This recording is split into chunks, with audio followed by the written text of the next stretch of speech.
À la page 38 du chapitre 32 de mes notes de cours, on va maintenant résoudre la situation 4 de la section 2.2 de Séguin. Une grosse situation qui s'intitule « Où le potentiel est-il nul ?» Donc, prenez le temps d'arrêter la vidéo et d'aller consulter le texte à la page 151 et de regarder aussi comment Séguin, de survoler comment Séguin solutionne. C'est sur 2 pages avec beaucoup de textes d'explication à travers son développement. Donc, c'est pas un problème simple, même du côté de Séguin. Des fois, ça peut paraître plus simple parce qu'ils mettent plein de textes au travers, mais c'est un problème qui demande beaucoup d'opérations mathématiques. Donc, on va y aller tranquillement, on va voir ce que ça donne.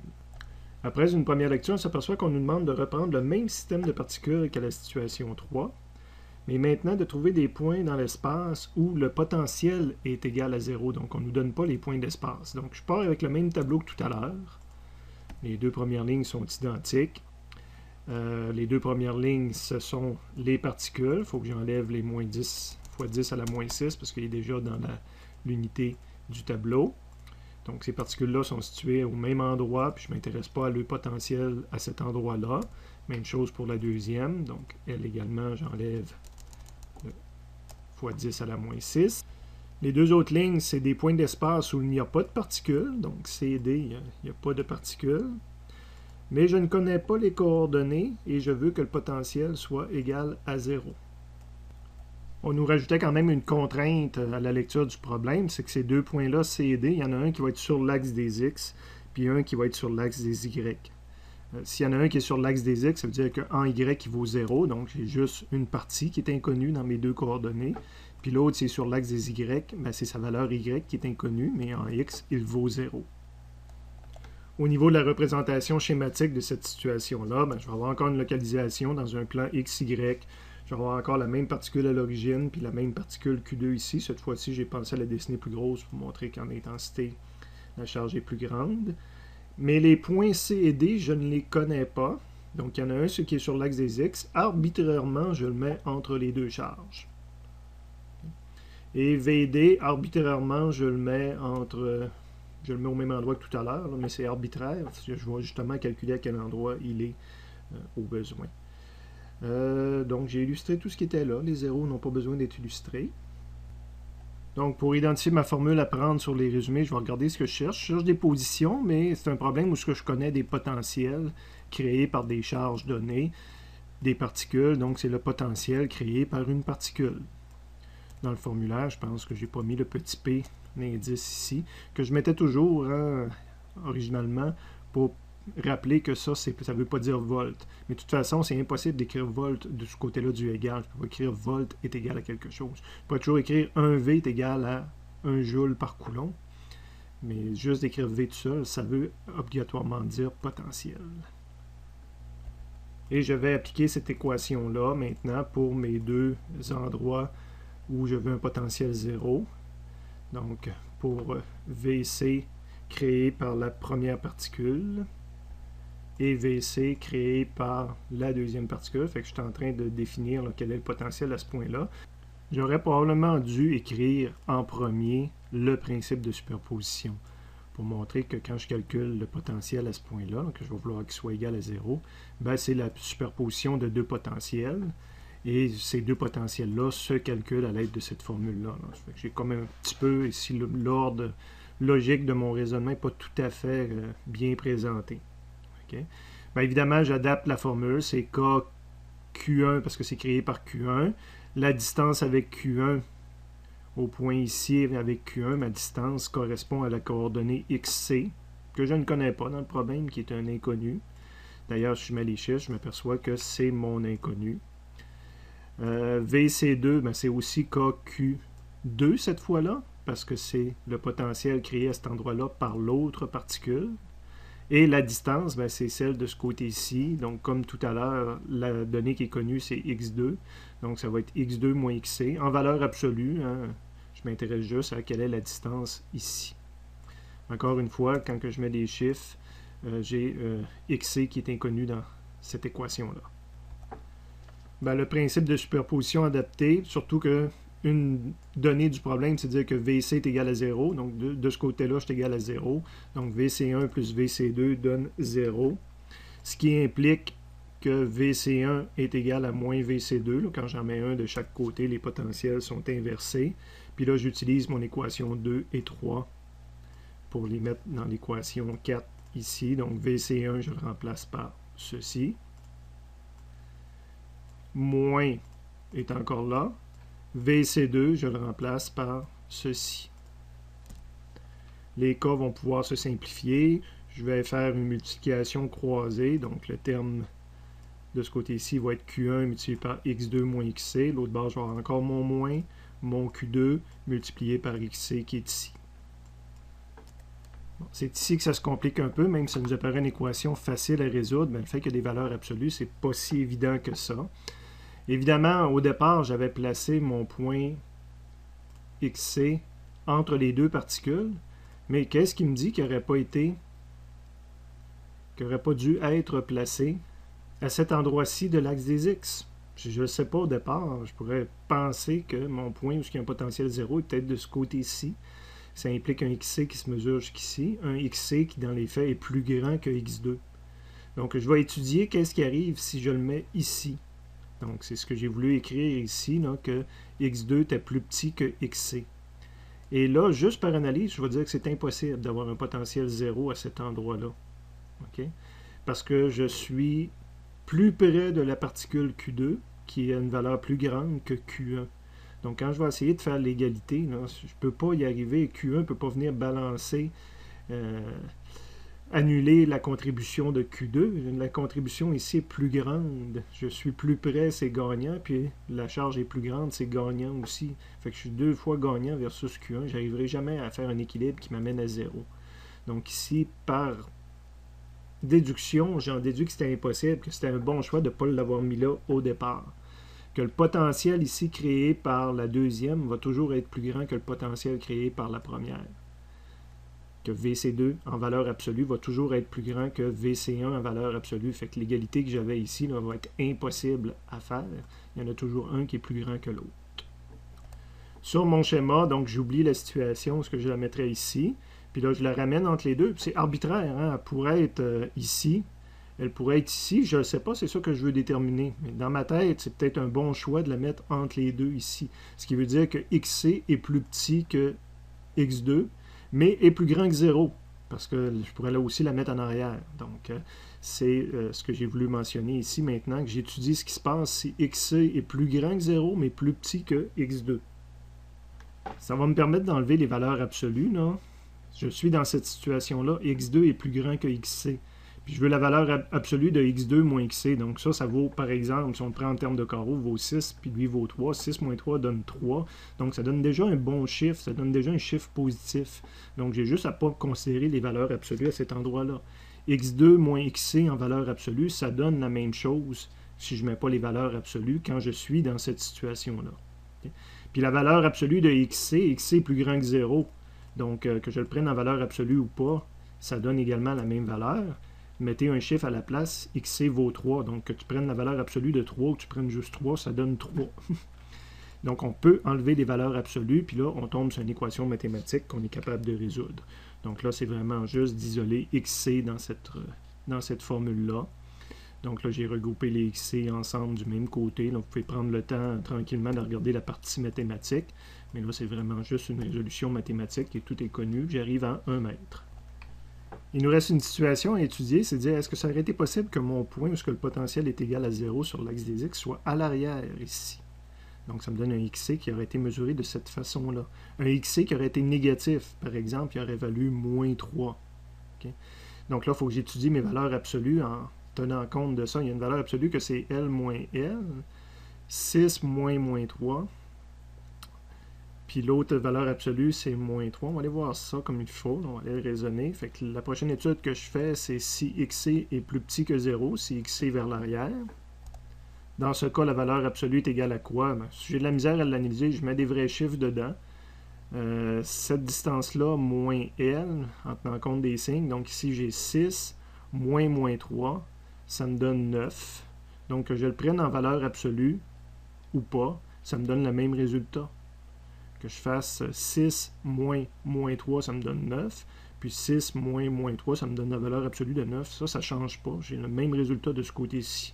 Donc, mettez-vous des chiffres, puis faites la valeur absolue ou pas, là, on arrive au même résultat.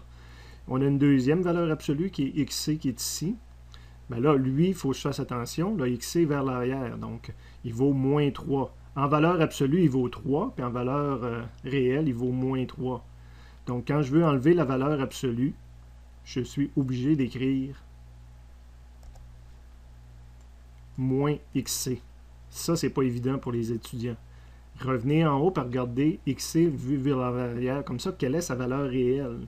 Ben, si c'est vraiment sa position, ça serait moins 3. Puis là, moi, je veux prendre l'équivalent de la valeur absolue. Donc, j'ai un moins en avant.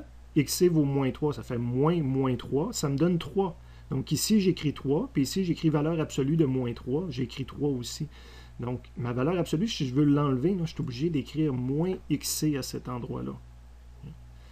Donc, je réécris mon équation que j'avais en haut. L'équation ici. En enlevant les valeurs absolues, puis en respectant la ligne que je viens de mettre. Donc, j'ai Q1 fois valeur absolue de x2 moins xc. J'ai le droit de remplacer ça tout simplement par x2 moins xc.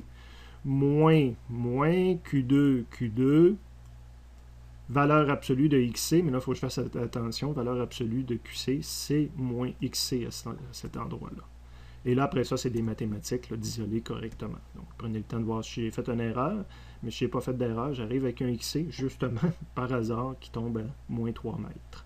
Mais c'est un hasard, là. Je l'avais mis en haut à 3 carreaux, c'est purement par hasard. Sur mon dessin en haut, je l'ai ramené entre les deux, mais là, je l'ai mis à la bonne distance.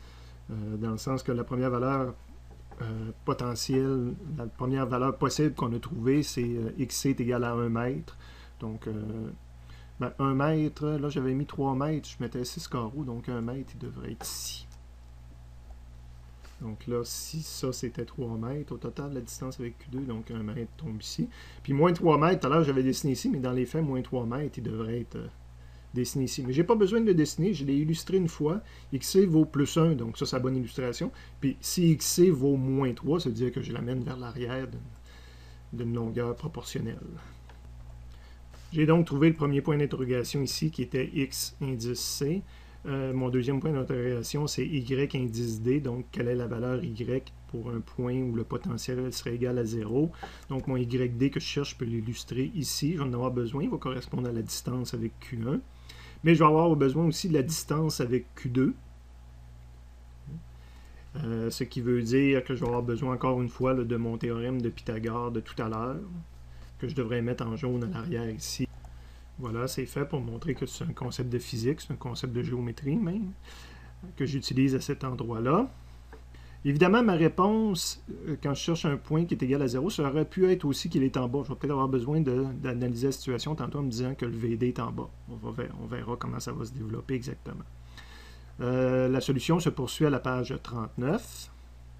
Donc, première chose que je fais, c'est... Je ne l'ai pas fait dans le bon ordre encore, mais c'est de dire que je vais calculer un VD qui est égal à 0. Donc, je vais appliquer le principe de superposition, dire que le VD, c'est créé par deux choses. Qu'il est égal à 0, ce VD-là. Donc, il faut que j'aie le potentiel VD1 qui annule le potentiel VD2 en valeur signée.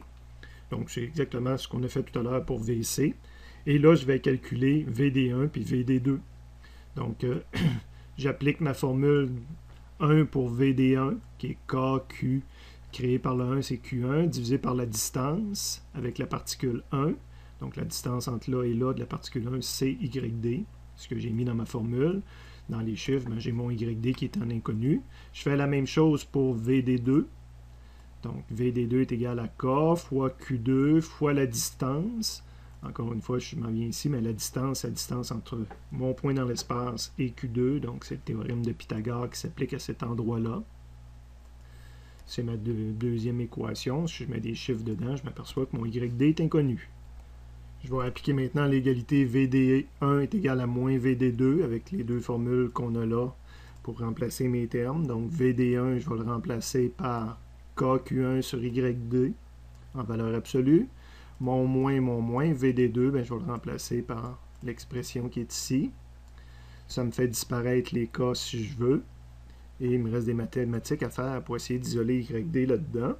Évidemment, si le YD présentement, dans mon analyse, est situé en haut comme ça. YD vaut, par exemple, plus 2. Donc, de le prendre en valeur absolue ou en valeur signée, ça donne le même résultat. La valeur signée, c'est plus 2, puis la valeur absolue, c'est la valeur absolue de plus 2, qui donne également plus 2. Donc, d'enlever la valeur absolue à cet endroit-là, c'est possible. Donc, encore une fois, je vais faire le produit croisé, si on veut, Q1 fois la racine, puis le moins. Où est-il rendu? Ça, c'est une erreur de ma part dans le développement. Donc, vous autres, je pense que le développement n'avait pas été effacé, mais vous devriez ajouter un moins ici. C'est le moins qui est ici. Il n'est pas disparu encore sur cette ligne-là. Belle petite chose à vérifier à l'examen, voir si vous écoutez les vidéos. Donc, il me reste le Q2 qui est là, multiplié par le YD. Mais le YD, étant donné qu'il est plus grand que 0, je peux enlever tout simplement la valeur absolue, puis m'enlever ça d'un jambe si on veut. Prochaine ligne, c'est là que je fais une petite passe. Pour faire disparaître la racine, je vais mettre au carré des deux côtés. Donc, j'ai le droit, si A est égal à B, bien A au carré est égal à B au carré.